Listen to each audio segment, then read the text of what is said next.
morning. It has been a while since I did a video. It's been about 2 months since my last one, so I thought it was about time I got myself out. So I'm not in the Lake District yet, but I'm going to be doing something a little bit different this weekend to get there, and I'm going to be using public transport. I'm meeting up with Dave from Dab Outdoors. He was on my last video, and tonight we're going to be doing a charity camp somewhere around Bessyboot Summit, all in aid of raising money for mountain rescue, which I'm sure you'll agree is a great cause.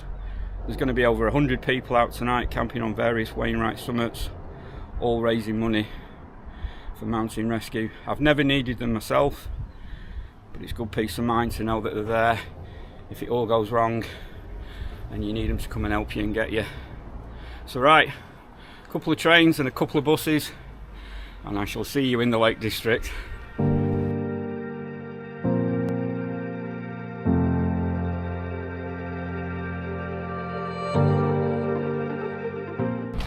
So we've arrived. A couple of trains and a bus. Dave's just behind me. So we're currently on the Cumbria Way path. We're going to make our way around Derwent Water to the head of Barrowdale Valley. Sun's out.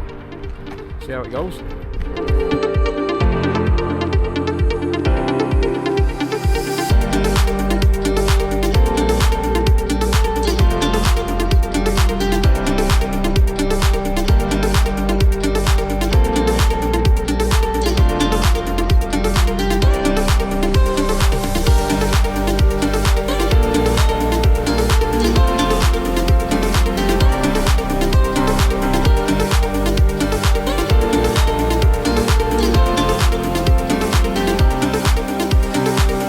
All the way around Derwent Water.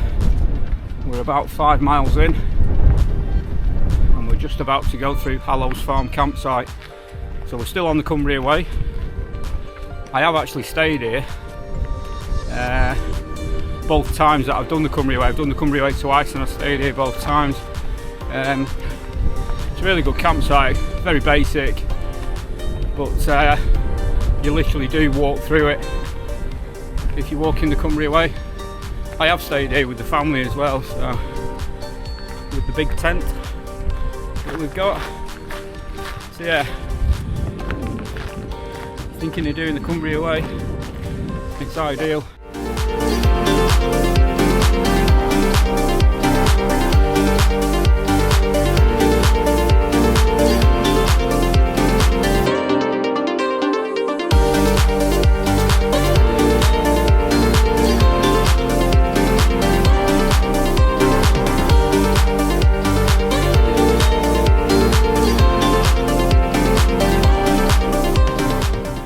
Where we're actually heading is up there and over the other side onto Bessyboot.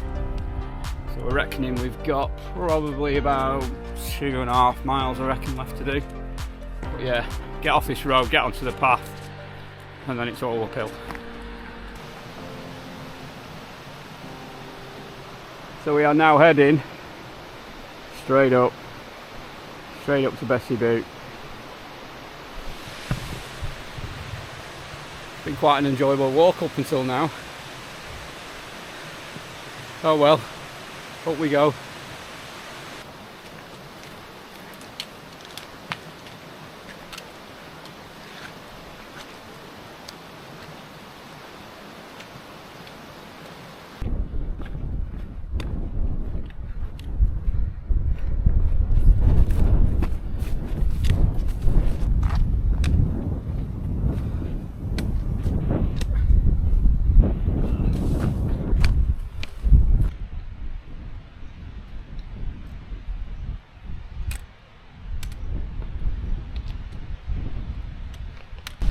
Getting some cracking views of the surrounding fells now. We're getting a bit of height. Just got this last bit to do. Sarnet Leaves is just over that brow, and Bessyboot is just up there. But yeah, you can actually see in the distance Derwent Water, so that's where we've walked around today. You've got Dale Head up here. You just see Fleetwood Pike sticking out up there. Here comes Dave. What a machine. Leeds' very own mountain goat. Despite carrying a Hilleberg tent, 20 cans of beer, 32 ounce steak. Only 2. But I've got a bottle of wine as well. Oh, and a bottle of wine as well. You know the score. Yeah, it's quite enjoyable. The sun's come back out again, but the wind is picking up and the clouds are moving a little bit quick up there, so we are expecting around 30-mile-an-hour winds tonight, which is why we brought the Hillebergs with us. Just that peace of mind. Right, let's get this last bit done and get ourselves to Tarnet Leaves.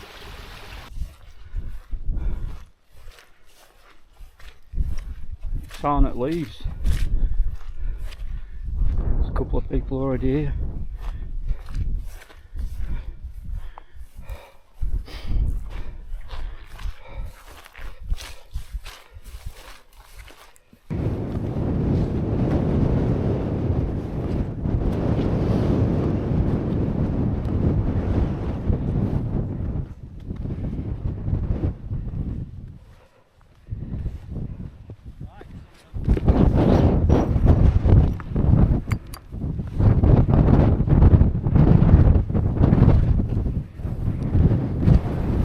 Bessyboot summit.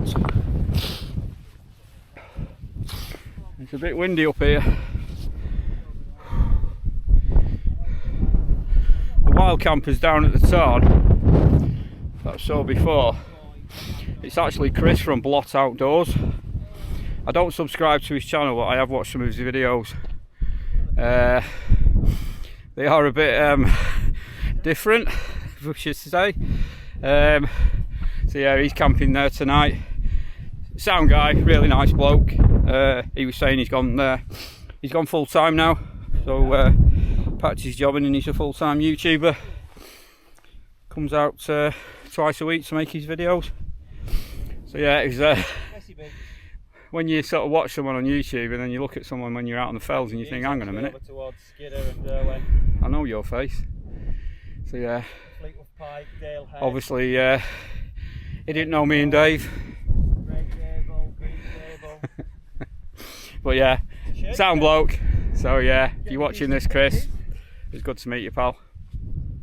Right, as you can probably hear on the other side, it's pretty windy. So we're going to drop down this side a little bit, try and get some shelter, get pitched up and then get water out of the tarn. And it's gone very grey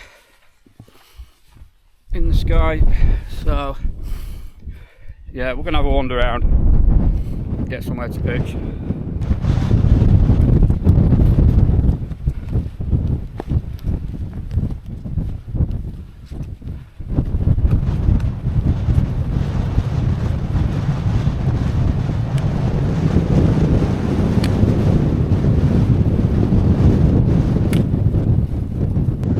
Right, so we've been wandering around for ages trying to find somewhere to pitch and get out this wind, but the wind it's picking up and it's got worse.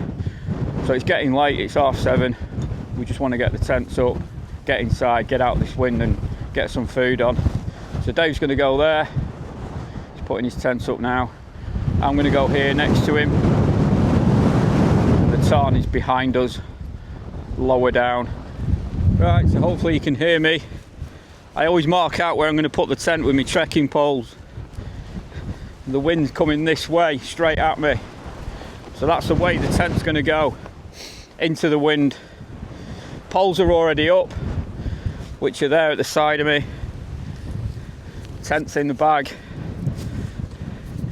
And before I take it out of the bag, we get the pegs ready.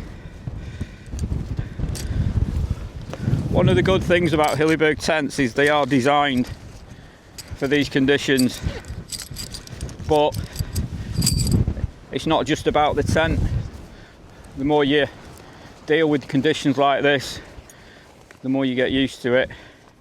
I remember the first time I pitched a tent in high winds. It's quite a scary thing actually, and all you want to do is get the tent up and get out the cold.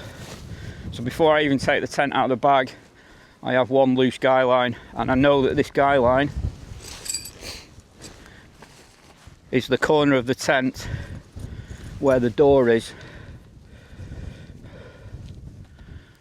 So I'll clip it onto the rucksack, so we don't want it blowing away. Keeping myself low to the ground, I'm going to pin this end.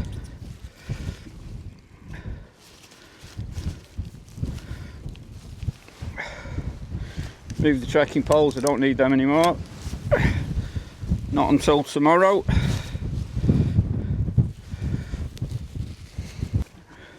So it's pinned at the windward end. Got 2 pegs already out. Nice and taut. My door is on this side. Remember the guy line?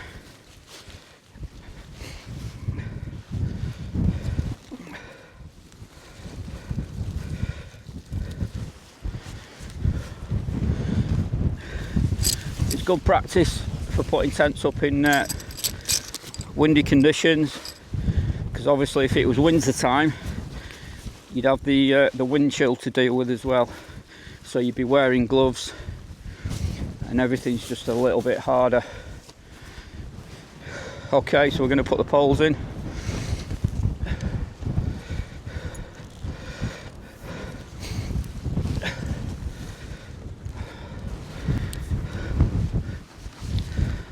See the guy line still attached to the rucksack.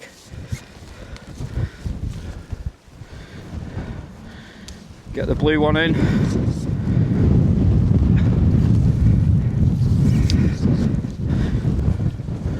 One of the differences I found between owning a black label and a red label,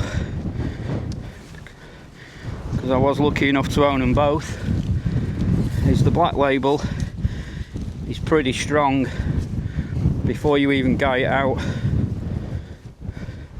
whereas the red label tends to get its strength once it's been guyed out. So what I'm going to do now on the windward side, a couple of clips on all the way around.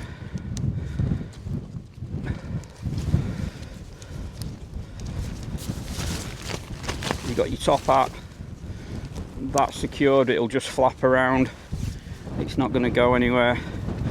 I always tie the guy lines up neatly so they're ready. Top guy line loops around the pole, and then what I'm going to do, grab a peg,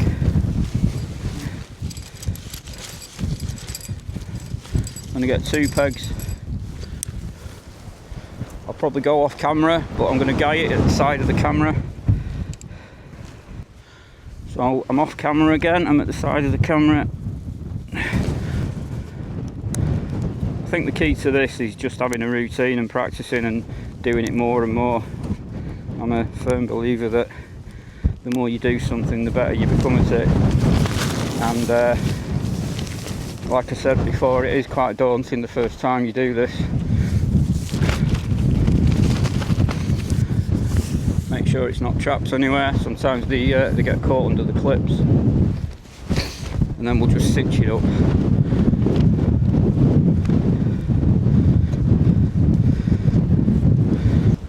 Two more pegs, put them in the ground so they're out of the way, so I don't stab the tent. And then what we'll do with the side ones, instead of pulling them straight out, we'll pull them that way towards the wind, just to give it a little bit more strength. And then we'll just come to the side again.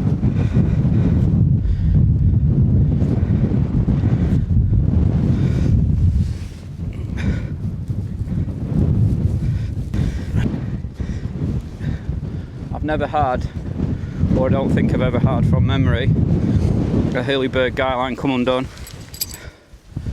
And then we're coming round to this corner.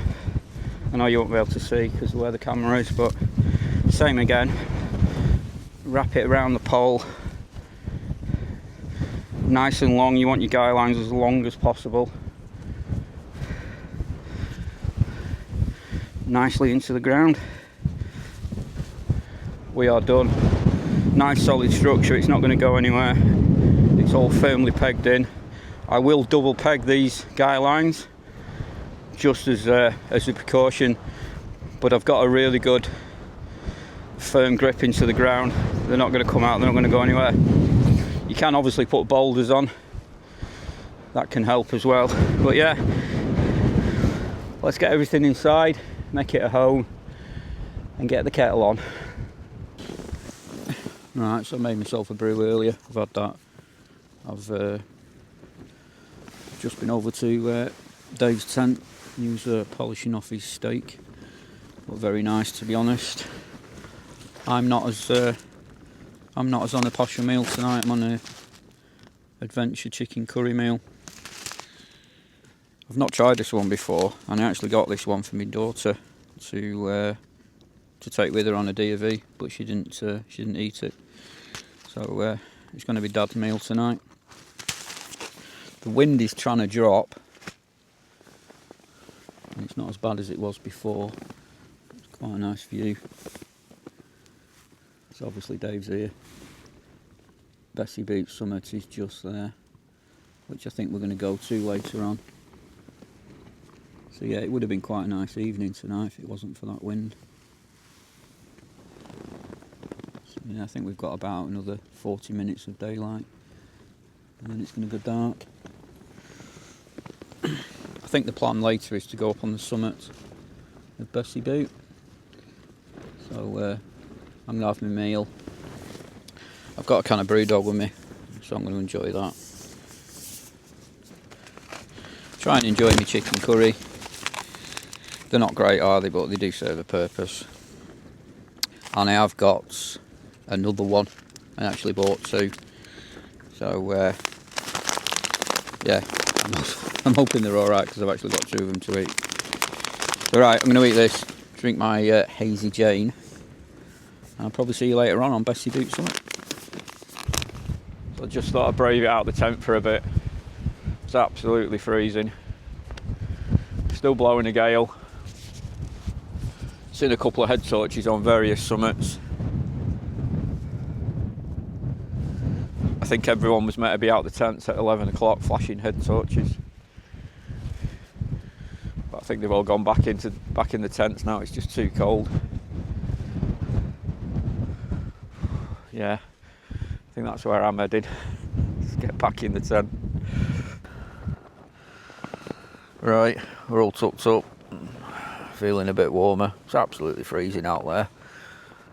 It's meant to be middle of summer, and I don't think this wind's going to let up. I think it's going to be like this all night, even though it was forecasted to drop at about 7 o'clock.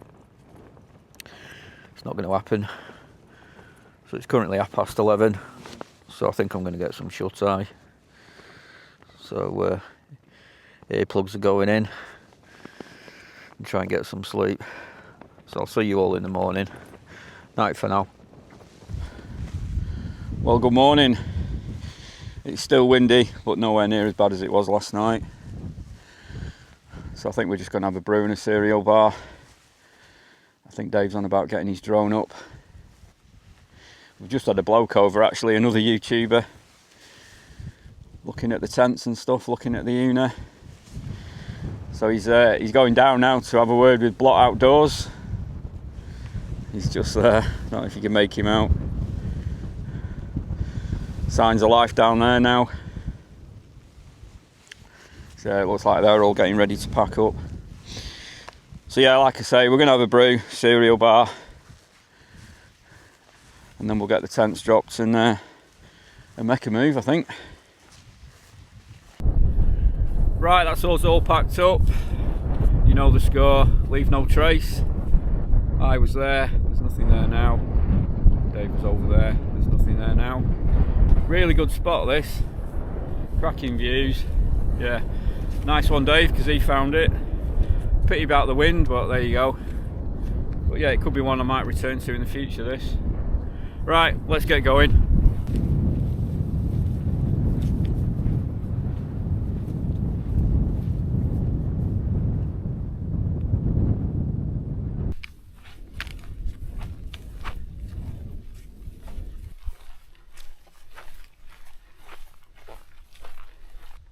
one last look at the tarn.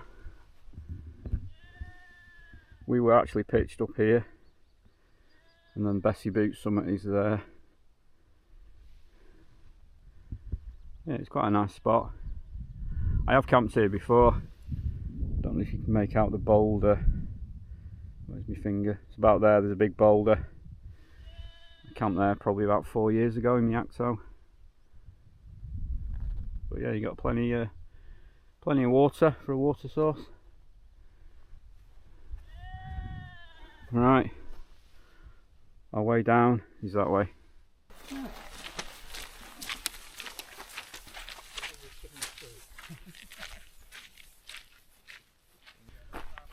So the guy that came to our camp this morning, we bumped into him again. He's up there.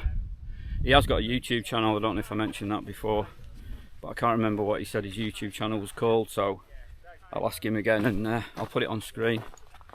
He lives in Keswick, so he's quite knowledgeable of the area. So we're just going to follow this path down and then make our way to Seathwaite, and then get onto the main road and then catch the bus into Keswick. And we believe there's a few people going to be meeting up in the Dog and Gun pub in Keswick for 12 o'clock. People that were out last night camping on the charity camp.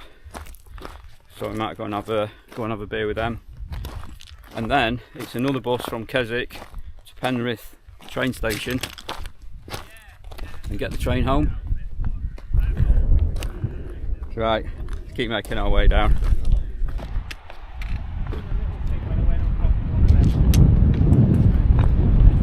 Chat to one of the guys there, and The conversation all the way down has gone from atom packs. Is it Hilleberg Soulo or Hilleberg Soulo? Rab stuff, decathlon stuff. These two are still debating about atom packs because they both got atom packs on. But yeah, it's made getting down a bit quicker.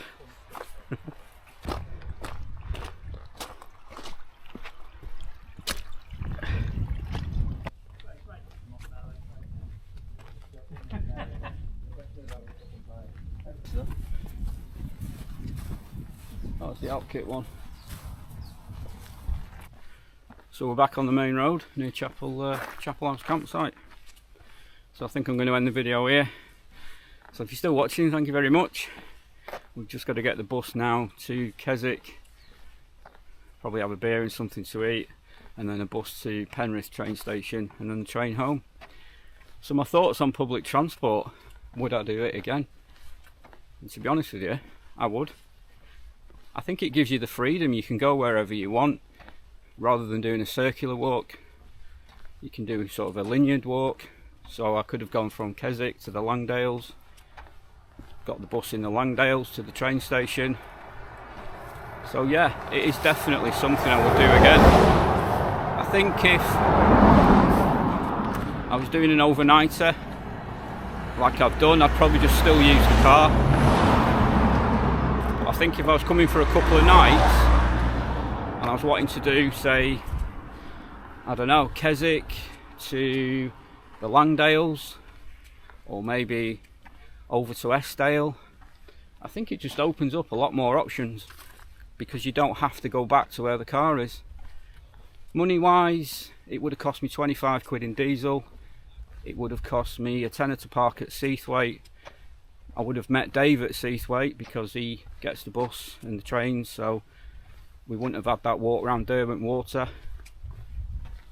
We're now going to Keswick. It'll cost me a fiver to park the car.